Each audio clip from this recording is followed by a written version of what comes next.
बड़ी खबर इस वक्त आ रही है। देश भर में बुलडोजर कार्रवाई पर अंतरिम रोक का मामला, बड़ी खबर है। मामले पर सुप्रीम कोर्ट में सुनवाई जारी है। पिछली सुनवाई में सुप्रीम कोर्ट ने रोक लगा दी थी बुलडोजर वाले एक्शन पर। बुलडोजर कार्रवाई पर 1 अक्टूबर तक के लिए रोक लगी थी और अब मामले पर सुप्रीम कोर्ट में सुनवाई जारी है। अब देखना होगा कि सुप्रीम कोर्ट का फैसला क्या कुछ रहता है। दरअसल लगातार अब क्योंकि जिस तरीके से देख रहे थे बुलडोजर वाला एक्शन चल रहा था और बुलडोजर वाले एक्शन पर सुप्रीम कोर्ट ने कहा था कि इस पर आंखें बंद नहीं की जा सकती है और इसी को लेकर 1 तारीख तक के लिए रोक लगाई थी। और अब एक बार फिर से बुलडोजर वाले एक्शन पर सुप्रीम कोर्ट में सुनवाई चल रही है। अब देखना होगा कि इस बार सुप्रीम कोर्ट का क्या कुछ रहता है रुख, क्योंकि लगातार सबकी निगाह इस पर बनी हुई है। ये बुलडोजर वाला एक्शन आपने यूपी के बाद अलग अलग राज्यों में देखा और ये बुलडोजर वाले फॉर्मूले को कई सरकारों ने, खासतौर पर बीजेपी शासित राज्यों ने इसको अपनाया। और सुमित मेरे साथ इस वक्त है। सुमित, मामले पर सुनवाई जारी, क्या कुछ जानकारी मिल रही है इस वक्त? देखिए, इस पूरे मामले को लेकर सुप्रीम कोर्ट ने साफ किया है कि हम अदालतों को अनाधिकृत निर्माण मामले से निपटने के दौरान सतर्क रहने के निर्देश देंगे।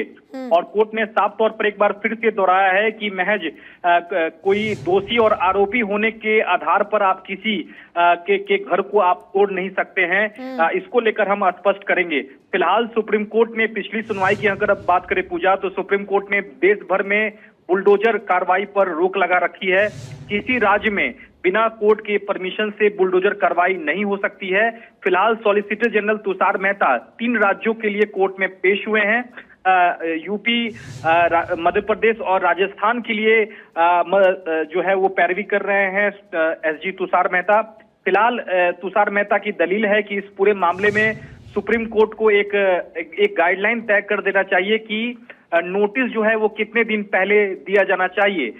इसको लेकर सॉलिसिटर जनरल साफ तौर पर सुप्रीम कोर्ट से कह रहे हैं कि कोर्ट जो है वो कम से कम 10 दिन पहले एक नोटिस को लेकर एक गाइडलाइन जारी कर सकता है।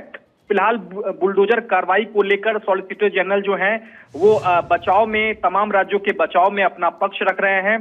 सॉलिसिटर जनरल तुषार मेहता की दलील पर सुप्रीम कोर्ट ने भी सवाल एक बार फिर से उठाया है।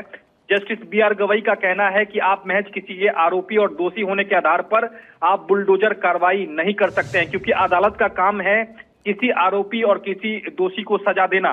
ये राज्य सरकार का अधिकार क्षेत्र नहीं है, लिहाजा इसको लेकर हम एक पैमाना तय करेंगे, ये सुप्रीम कोर्ट ने साफ कर दिया है।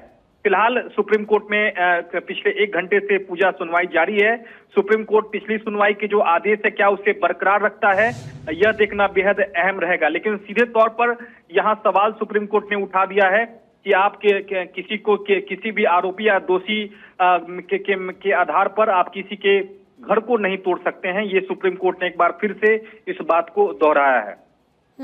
अब इंतजार है कि आगे क्या कुछ रहने वाला है, क्योंकि सुप्रीम कोर्ट ने पिछली बार ही क्लियर कर दिया था कि कोर्ट में जब तक मामला ना निपट जाए तब तक इस तरह का एक्शन वाजिब नहीं है। देखिए, एक तरफ तो सुप्रीम कोर्ट में सुनवाई चल रही है और एक नया मामला सुप्रीम कोर्ट में पहुंचा है कि जो सोमनाथ में फिलहाल जो गुजरात के जो सोमनाथ में जो बुलडोजर कार्रवाई हुई है, कई मस्जिद और कई जो मदरसे हैं उस पर जिस तरह से कार्रवाई की गई है उसको लेकर भी मामला सुप्रीम कोर्ट में पहुंच गया है। हालांकि याचिकाकर्ता के जो वकील हैं संजय हेगड़े, उन्होंने CGI बेंच के पास आज मामला रखा था। हालांकि CGI की बेंच से उन्हें ये अनुमति नहीं मिली कि वो फिलहाल जो वर्तमान बेंच सुनवाई करिए वहां जाने का मौका नहीं मिला। लेकिन CGI ने कहा है कि आप याचिका को लेकर मेल कीजिए, हम जल्द सुनवाई पर निर्णय लेंगे। बहुत शुक्रिया सुमित आपका फिलहाल पूरी जानकारी के लिए। देश भर में बुलडोजर कार्रवाई पर सुप्रीम कोर्ट में सुनवाई लगातार जारी है।